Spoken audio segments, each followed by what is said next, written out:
কাঁঠাল দিয়ে যদি একবার এরকমভাবে রান্না করে খান, ট্রাস্ট মি, আপনারা কখনো ভুলবেন না এটা।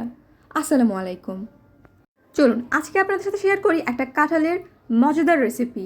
তো এর জন্য প্রথমে আমাদের লাগবে একটা কাঁচা কাঁঠাল, আর এরপর এটাকে ভালোভাবে কেটে ধুয়ে নিতে হবে। ধোয়ার পরে এটাকে আমাদের ভালোভাবে সেদ্ধ করতে হবে গরম পানিতে, আর গরম পানিতে সামান্য হলুদও দিতে হবে।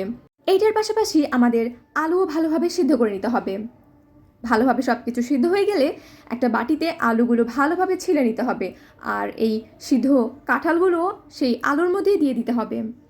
এরপরে এক এক করে মশলা দিতে হবে, যেমন পেঁয়াজ, তেজপাতা, দারুচিনি, এলাইচি, হলুদ, গুঁড়ামরিচ, ধনিয়া, জিরা গুঁড়া, আদা রসুন বাটা, একটু কালো ফল, লবণ, সামান্য তেল দিয়ে ভালোভাবে মাখিয়ে সাইডে রাখতে হবে।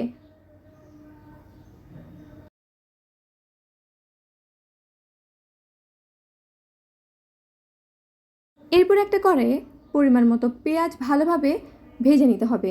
তার মধ্যে সামান্য পরিমাণে গোটা জিরাও দিতে হবে। দিয়ে ভালোভাবে ভাজা হয়ে গেলে এর মধ্যে আমরা যে কাঁঠাল আর আলুটা মেখে রেখেছিলাম সেটা ঢেলে দিব। এরপর যখন এটা একটু লুজ হয়ে আসবে বা একটু যখন তেল ছাড়বে, তখন এর মধ্যে সামান্য পরিমাণে পানি দিতে হবে। পানি দিয়ে এটাকে আরও ভালোভাবে কিছুক্ষণ পর্যন্ত কষাতে হবে, যতক্ষণ না পর্যন্ত ওই পানিটাও আবার শুকিয়ে যায়। এর আগ পর্যন্ত ভালোভাবে এটাকে ঢাকা দিয়ে রেখে দিতে হবে। আর এই কাঁঠালটা রান্না করা হবে গরুর মাংস দিয়ে, তো আমাদের গরুর মাংসটা আলাদাভাবে রান্না করে রাখা হয়েছে। আপনারা চাইলে এটাকে খাসির মাংস দিয়েও রান্না করতে পারবেন, এতে করেও অনেক মজা হবে। তো যখন দেখবেন একদম পানি শুকিয়ে গেছে অনেকটা পরিমাণে, তখন এর মধ্যে সেই মাংসটা দিয়ে দিতে হবে। আমার পার্সোনালি মনে হয় যে এটাতে গরুর মাংস দিয়ে রান্না করলে অনেক বেশি মজা হয় আর কি, কারণ আমার গরুর মাংস অনেক বেশি পছন্দ, তাই হয়তো। তো এরপরে মাংসটা দেওয়া হয়ে গেছে, এখন এর মধ্যে পরিমাণ মতো পানি দিয়ে দিতে হবে। এই পানি লাস্ট পানি হবে, তো একেবারে পরিমাণ মতো দিতে হবে। দেওয়ার পরে এটাকে ঢাকা দিয়ে কমপক্ষে 5 থেকে 10 মিনিট রান্না করতে হবে।